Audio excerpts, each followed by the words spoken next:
happened that someone in the security setup was offended that he didn't get bribed because the illegal bunkers would bribe people in security. For now, I don't want to, be specific, but it would bribe. And one got annoyed and tipped off others to say, something is happening there. So they came. Everyone else ran away other than me.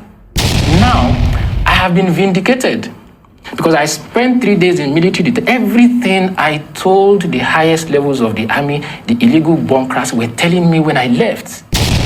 A soldier stole my 2 phones. The army, I'm saying it on air, I have to fish out that soldiers and punish him. You can't arrest people and then your man is stealing. And when we left, So guys, I want you to take your time and listen to what this journalist said. I mean, he has come out to expose what the military did to him. This is why Nigerians are losing their confidence in our institutions.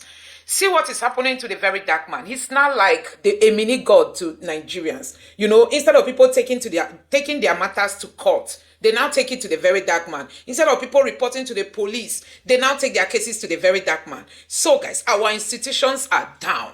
I want you to take a look at what this journalist has come to tell the entire world. Take a look for yourself. One of Nigeria's most promising investigative journalists, Fisayo Shiombo, is once again breathing the air of freedom after spending 3 days in detention at 6th Division of Nigerian Army in Port Harcourt, Rivers State.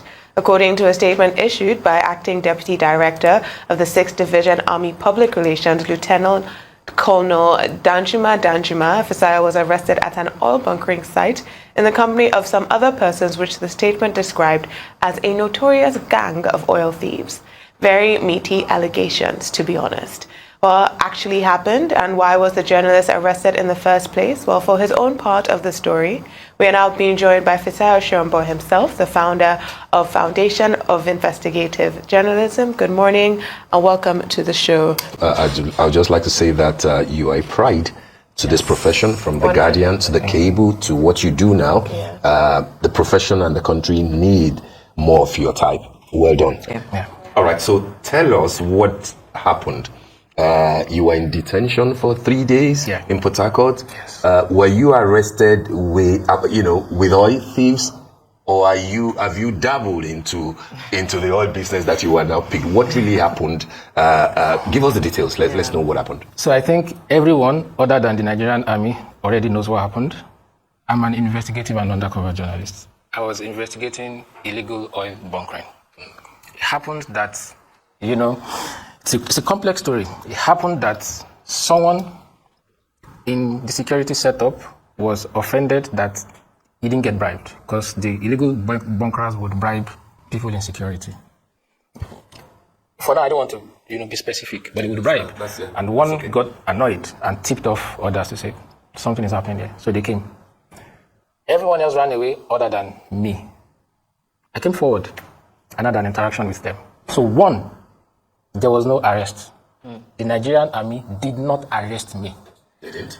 No, they did not arrest me. But you were in their custody? They spotted me, flashed their torch, and I came out. And I wanted to open a conversation with them. Did you show them your ID?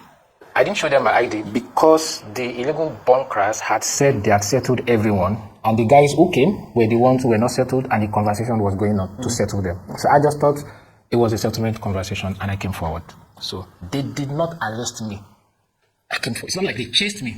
They didn't get anyone. All the other guys, fled into the bush. But I stayed because at the end of the day, I knew I had nothing to hide. The grouse of the army, the real grouse of the army, one, is that I did not carry them along. I won't deny that I have low trust for Nigerian public institutions. A small 2-minute diversion. Last year, I did an undercover investigation on an orphanage home that was selling babies. I bought a newborn baby with 2 million naira, took the baby to NAPTIP. I looked after that baby. After I handed the baby over to NAPTIP, I sent a representative. We go there every month. Our birthday, we bought gifts. Christmas, we woke up one day. NAPTIP shut the door on us. The former DG of, I'm saying it on national TV. Absolutely. Farida was the last DG of NAPTIP.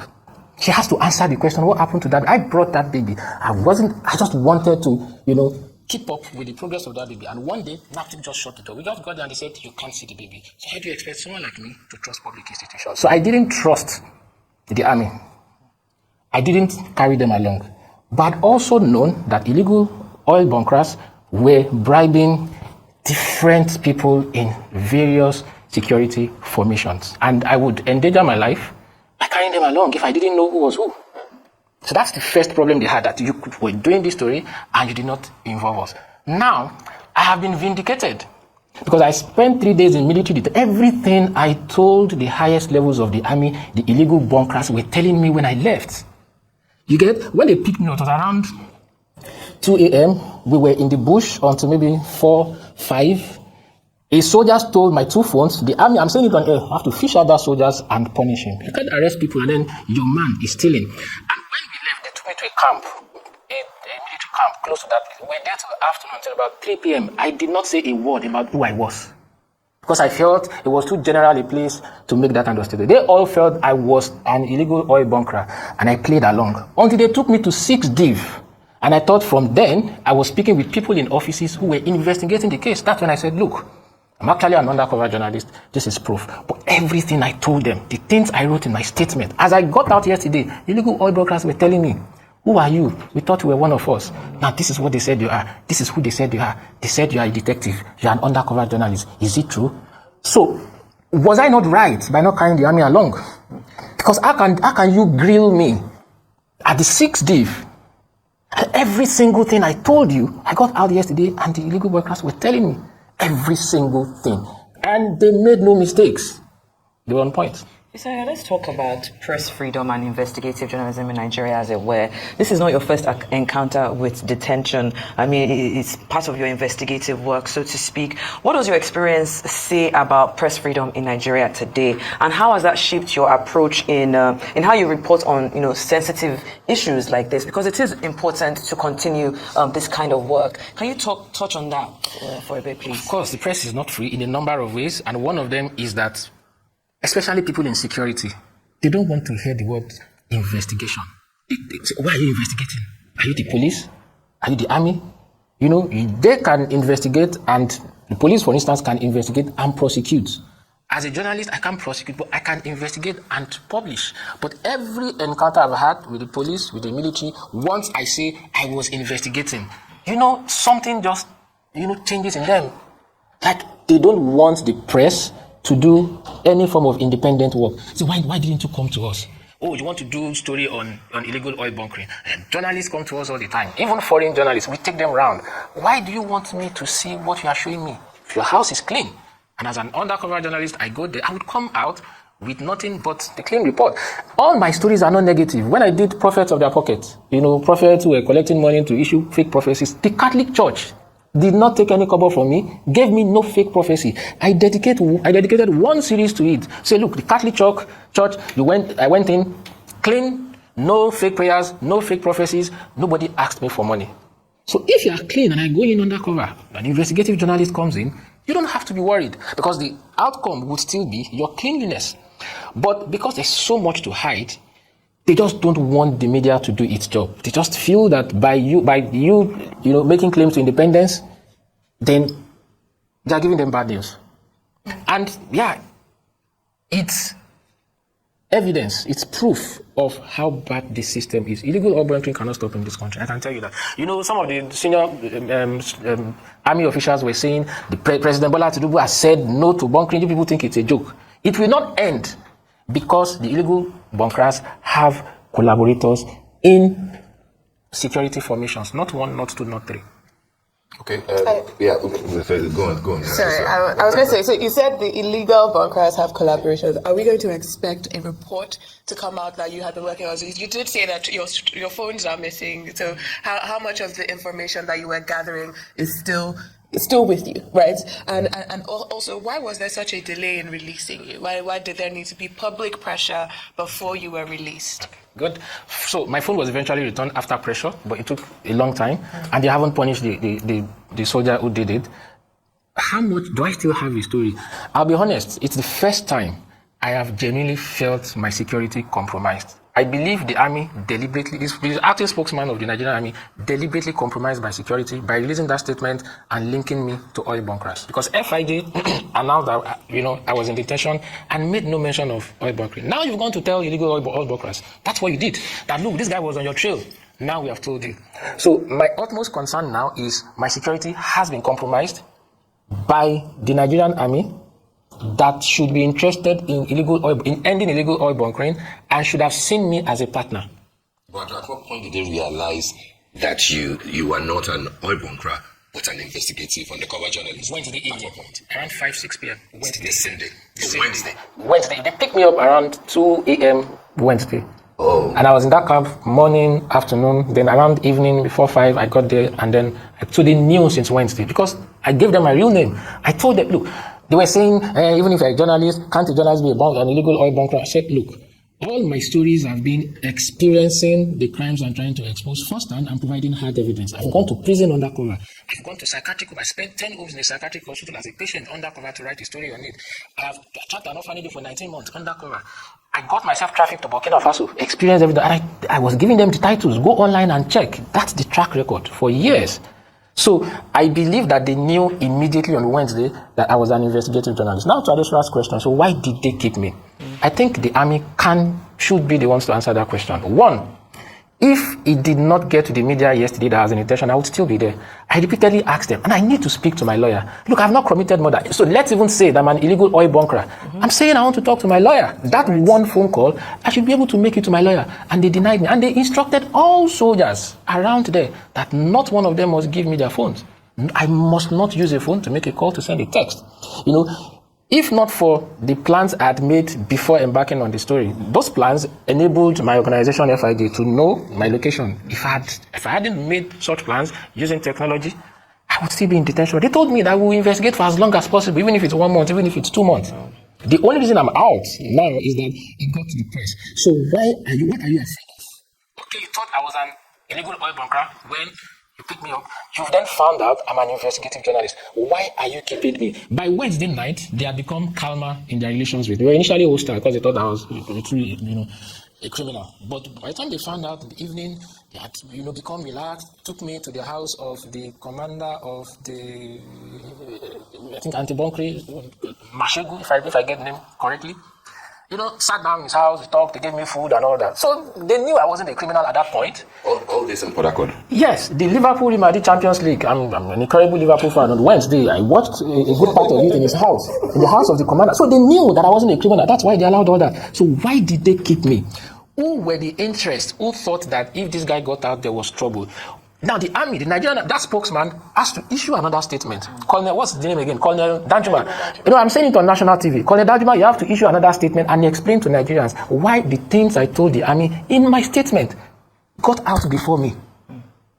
And you released me, and the illegal oil bunkers were telling me exactly the things that I told you. Right. They were telling me that they even watched my last interview on Arise TV. That they sent to them from 6 Div. That 6 Div sent them your interview people from 6 News. Div. Wow. Sent my last interview to the illegal oil bunkers. Yes, to say, look at the guy that you brought. Where did you beat this guy from? Who is this guy that you brought? So if we are going to end illegal oil bunkering, we have to look at all the security formations. That's where the chain of starts. It's not the people on the streets who are looking forward to it. But when you say these things, does it not appear as if beyond being an investigative undercover journalist, that there's a friendship between you and the illegal bunkerers? Why have you continued to relate with them to the extent that they are able to share information coming to them from the army with you? For my security. So I had a bag with them before. Again, you have to realize that I obtained hard evidence by experiencing the entire process. So we were to load crude onto a truck and move it to Enugu. A buyer was waiting. Some move it to Enugu, some move it to Anambra or Abia, and then some go as far as Kanu. So we were to move, but I wanted to see the site. So I insisted. And last minute, they said, drop the bag. Of course, they knew that it could go south. Said, this is your bag, you don't need it. This item, you don't need it. So I dropped 2 items with them, and I went. And of course, from there, I ended up with the military. I needed to retrieve my property with them. So I still have to interact with them. Now, the thing is, there's not a friend. I'll be honest. The 2 guys who were the food soldiers, those are not people I'm interested in. Those are people who are victims of the country, who have no job, who want to make ends meet. They need to eat somehow. Those are not the people. They have bigger backers. And those are the people that I think should be exposed. The people in security formations whose job, Look, there's no society that can function well when institutions are lax. When you can commit crimes and the institutions that should prevent the crimes, that should prosecute you for being a criminal, are your collaborators. So for me, the bigger deal is that security formations take bribes. It will shock you the kind of people who escort illegal oil bunkers out of Port Harcourt.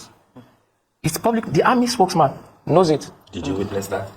Of course. That's why I was yes. But I'm not going to say the security formation online because, as I said, this army spokesman already compromised my security by going online to say you found a journalist at the site of an illegal oil bunkering site. A gang of thieves.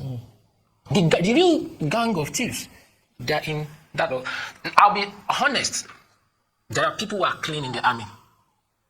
Yes, in the course of my. That's why trucks get. One of the reasons why trucks get burnt.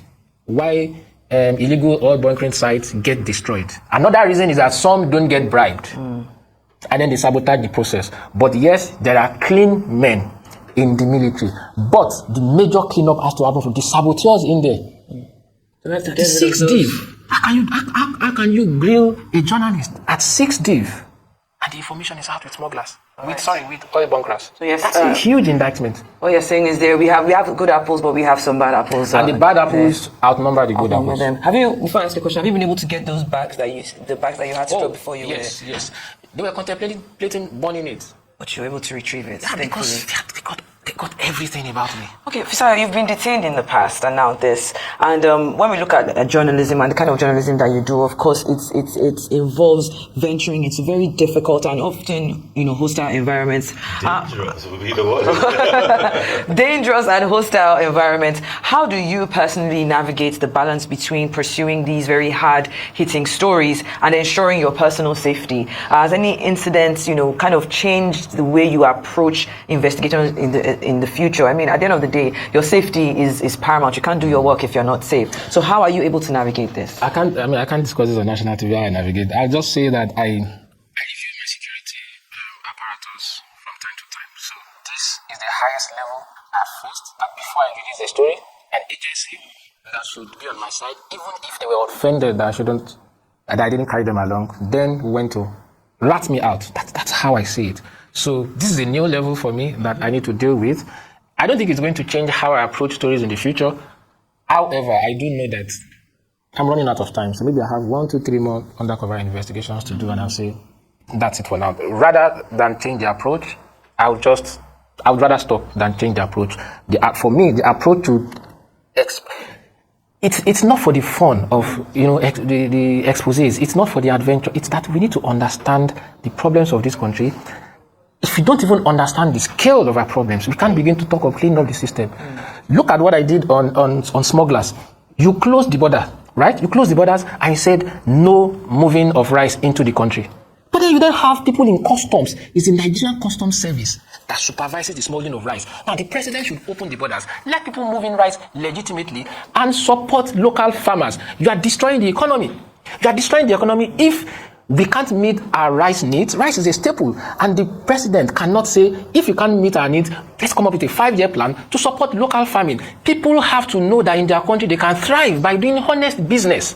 Now you've closed the borders, then people feel the only way to make money from rice is to smuggle. Now you're ruining the economy. Now someone has to expose that so that we know. And when people bring in rice, you have a court case as a result of your... Yes, and when people bring in rice, when you give people to bring in rice, they hide other things in there. Yeah. Are you able to prove? Before the army picked me up, I got intel that they were going to bring in some things that were in rice. And so you are compromising national security and you're destroying the economy. So it's not just about exposing the stories. You need to understand the danger that some of these decisions pose to our collective interests. Because when you have people in border areas who only think they can smuggle to make a living, they become criminals, they want to have guns. The day they are not smuggling, but they need to use their gun, they'll use it on you and me if they have to. If the borders are so lax, I can bring anything in. The borders are so lax. I got an international passport in this country, fake, and I traveled through the borders, out and in, and nobody found me out. have a country like that and think you are fighting security. Put in billions into security formations. If the borders are so porous, we can bring in arms and ammunition. And people who do it are connected to some of the people in the highest levels in security in this country. Then what are we talking about? All right, so let me return quickly to the issue of the oil bunkering and your submission that it may never stop. I chose to use the word may. You said can and never stop. This is my worry. Apart from institutions and military formations that are there, particularly the Navy, we have Tantita, who government is paying billions of naira on a monthly, annual basis to ensure some sanity, and catch thieves. And you think that with all that, we still can't get it right? The government has pegged a 2025 budget on 2 million barrels per day. You think that is not achievable with what you've experienced? And then 90, and I like to quote this a lot, 90's report, I think it will be between 1995, it's a 15-year report up until 2021 or something like that. They found that the amount that Nigeria lost to oil theft was far bigger than the amount that government claimed to have spent on what was that thing they removed? Subsidy. Because of the huge amount of crude that we're losing to this day. You think that this thing is so lucrative and the environment is so lax that it will continue? If it will continue, are we doomed to that reality? First thing is the figures being put out in terms of crude oil theft. I can tell you that they are an underestimation of the real figures. The truck that we used was to move 50,000 liters of crude. We had reached the point where the crude will be loaded. The hose had been passed out. If that one person that was annoyed that he didn't get bribed, did not talk, 2 trucks would have moved. There was a second truck that was to come behind us. And that's it. So if you then look at all the oil producing states, and that's just one point of loading, I've seen roughly 4 potential crude oil theft points in Port Harcourt alone. So add the other oil producing states. It's a lot of crude that the country is losing. But again, there is no institution that can say for a fact the barrels of crude being lifted from the refineries daily. So it's not only the illegal oil bunkerers who are thieves. Some of the people whose job officially is to supervise the process, their hands are not clean as well. So I don't see the situation improving anytime soon, because what will be needed would be to overhaul the security apparatus. Because as I said, the saboteurs outnumber the good eggs. But this is the bottom of the totem pole, right? Like these small guys who are bunkering. Did your investigations reveal anything about essentially the bunkering industry? Because there's still guys on the top, right? The guys who build the system. Like even if this is a drug empire, these are the runners, and then you have the Al Capone, sitting somewhere. So it was your investigation around that, like essentially the industry of bunkering, because it seems like an organized criminal enterprise. Yeah, it's organized. The question is too sensitive for me to answer. Okay. What do you say to the things that you do? These days, we do not have so much of that in the legacy media, in the traditional media. Maybe because of the danger, maybe because of what's attached to it. Do you think that journalism is failing the country on a larger note, or do you think that everybody has been bought or compromised, or people are just afraid, like Fela said? I don't think journalism is failing the country. I think the country is failing journalism. Because how many Nigerian journalists have life insurance? How many can say they have? So it's a risky venture. I do it because I am convinced that this is what my life is meant to be about. I have absolutely no doubt. You said what? That's what you were placed on this earth for. Yes, it has absolutely nothing to do with remuneration, with money, I wake up every day knowing that I will come back home. I may end up in the police cell. I may end up in a military detention camp. I may not come back. Because at the end of the day, death is the end of every one of us. We are all afraid of, talking about death. that's the end. It's just a question of when, whether it happens at 30 or 60, or it will eventually, happen. So I take it as my life mission and I do it. But it's difficult to find people who know that if they are killed, that's just it. There's no insurance. Their name gets forgotten. People tell me all the time, why do Nigerians, we not remember you. I don't want to be remembered. I'm not living. Someday when I go, just let me rest in peace. Don't remember me. So these are the guiding principles for my life. They're personal. But institutionally, if I came into the industry as a journalist with subliminal interest in investigative reporting, I wouldn't go to this length. The motivation has to be deep, internal, and personal, because the environment does not support it. I spent like 6 million naira on this story. Wow. Yes. I bought a baby for 2 million naira. NAPTIP did not say let's recover the money for you. Arrows of God did not say let's recover the money for you. I know we have to go very quickly, but my WhatsApp is blowing up. A lot of young journalists who look up to you as a trailblazer in investigative reporting. Now, after your recent ordeal, or your ordeals, so to speak, what advice would you give to young aspiring journalists who might be discouraged by the risks associated with holding powerful institutions accountable? In few words. Advice is you cannot be influenced by external factors. I think it's a weak position for any human being to have. For everything you want to do in life, investigative reporting, you have to know why you want to do it. External factors should not influence you. Thank you so much. So guys, you can see where our institutions are today. The trust for, public institutions is down. I mean, Nigerians can no longer trust them. You can imagine the military. They arrested somebody, they just claimed that, he was found with a very notorious group, and at the end of the day, they even stole his phone.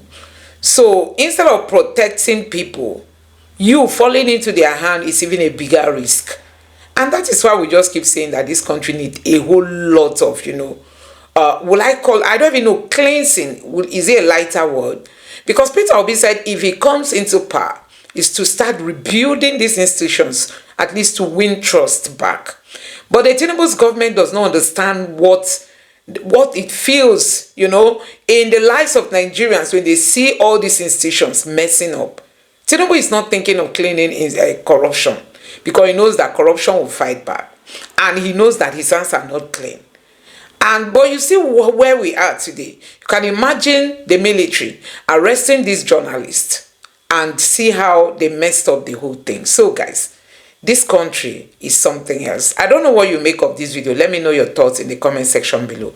Please don't forget to subscribe to the channel, turn on the notification bell. Please give this video a like so that YouTube can recommend it to others. And drop your thoughts in the comment section below. Thank you.